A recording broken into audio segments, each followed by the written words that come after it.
அண்மை செய்தியை பார்த்து வருகிறோம். சென்னை நீலாங்கரையில் சீமான் இல்லத்தை நோக்கி பேரணியாக சென்றவர்கள் தற்போது கைது செய்யப்பட்டு வருகின்றனர்.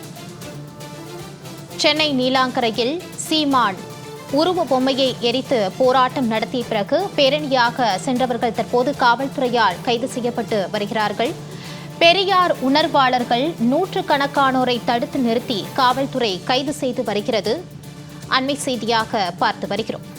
பெரியார் குறித்த அவதூறு கருத்து ஆதாரம் கேட்டு சீமான் வீட்டை முற்றுகையிட முயற்சி செய்து வருகிறார்கள். அவர்களை காவல்துறையினர் தற்போது கைது செய்யப்பட்டு வருகிறார்கள். அண்மை செய்தியாக பார்த்து வருகிறோம்.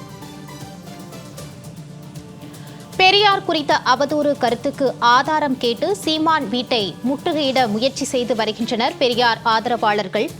சீமான் இல்லம் நோக்கி தற்போது பேரணியாக செல்கின்றனர். அவர்களை காவல்துறையினர் தடுத்து நிறுத்தி கைது செய்து வருகிறார்கள். அண்மை செய்தியாக பார்த்து வருகிறோம். கூடுதல் விவரங்களோடு செய்தியாளர் ஜெயலானி இணைகிறார். வணக்கம் ஜெயலானி, கூடுதல் விவரங்களை வழங்கலாம்.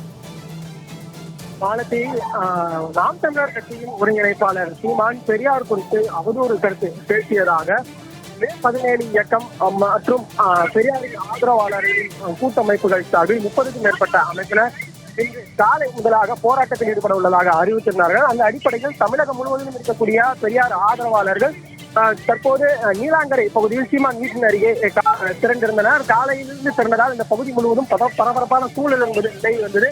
இந்த நிலையில் சற்று நேரமாக போராட்டத்தை தொடங்கிய பெரியாரின் ஆதரவாளர்கள் அந்த பகுதியில் இருந்து சீமானின் வீட்டிற்கு சென்று முற்றுகையிட்டு அவதூறு கருத்துக்கான ஆதாரம் கேட்டு போராட்டத்தில் ஈடுபட முயன்றார்கள். இதனால் இங்கு பரபரப்பான சூழல் காணப்பட்டதோடு காவல்துறையினர் பாதுகாப்பு பணியில் ஈடுபட்டிருந்த காவல்துறையினர் தற்போது அவர்களை குண்டுக்கட்டாக கைது செய்யக்கூடிய காட்சிகள் என்பது நம்மால் பார்க்க முடியுது.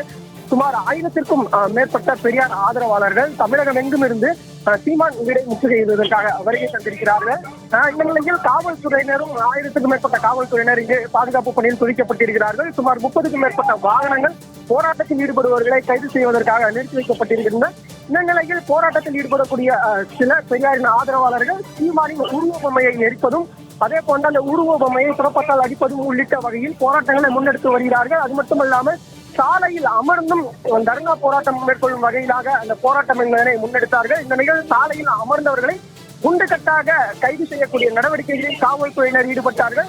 தற்போது போராட்டத்தில் ஈடுபடக்கூடிய இந்த பெரியாரின் ஆதரவாளர்களை தற்போது காவல்துறையினர் படிப்படியாக கைது செய்து வருகிறார்கள். தற்போது கைது செய்யக்கூடியவர்களை குண்டுகட்டாக எடுத்து சென்று அருகாமையில் இருக்கக்கூடிய சமுதாய நலக்கூடங்களில் அடைத்து வைக்கிறார்கள். குறிப்பாக தற்போதும் கூட சீமானின் உருவ பொம்மையை எரிப்பதற்குரிய அந்த காட்சிகள் மூலமாக இங்கு பார்க்க முடிகிறது. தற்போது அந்த சீமானின் உருவ பொம்மை என்பதை எரிக்கப்படுவதன் காரணமாக இந்த பகுதி முழுவதும் பரபரப்பான சூழல் என்பது காணப்பட்டு வருகிறது. இன்னமும் 500க்கும் மேற்பட்ட பெரியாரின் ஆதரவாளர்கள் கைது செய்யப்படாமல் தொடர்ந்து போராட்டத்தில் ஈடுபட்டு வருகிறார்கள். இதனால் இந்த கிழக்கு கடற்கரை காலை முழுவதுமாகவே பதற்றமான சூழல் என்பதே நிலவி வருகிறது. காலை முதலாகவே வேலைக்கு செல்பவர்கள் தற்போது வேலைக்கு செல்ல முடியாத சூழல் என்பது நிலவுகிறது. என்றால் பெரியாரின் ஆதரவாளர்கள் சுமார் 1000க்கும் மேற்பட்டவர்கள் சீமானின் வீடை முற்றுகையிட முயன்று போராட்டம் என்பதனை எதிர்கொண்டு வருகிறார்கள். இதன் காரணமாக இந்த கிழக்கு கடற்கரை சாலையில் சிறுபான்மையில் இருந்து அக்கறை வரை செல்லக்கூடிய இந்த முழு சாலையுமே தற்போது போக்குவரத்து நெரிசல் என்பது ஸ்தம்பித்திருக்கிறது. இதன் காரணமாக 1-2 வாகனங்கள் என்பதாக ஊர்ந்து செல்லக்கூடிய சூழலை காணப்பட்டு வருகிறது. காலை முதல் போராட்டத்தில் ஈடுபட்டு வந்த பெரியாரின் ஆதரவாளர்கள் தற்போது காவல்துறையினரால் கைது செய்யப்பட்டு வருகின்றனர். மாலதி, ஜெயலானி, இது குறித்தான கூடுதல் விவரங்களோடு இணைந்தமைக்கு நன்றி.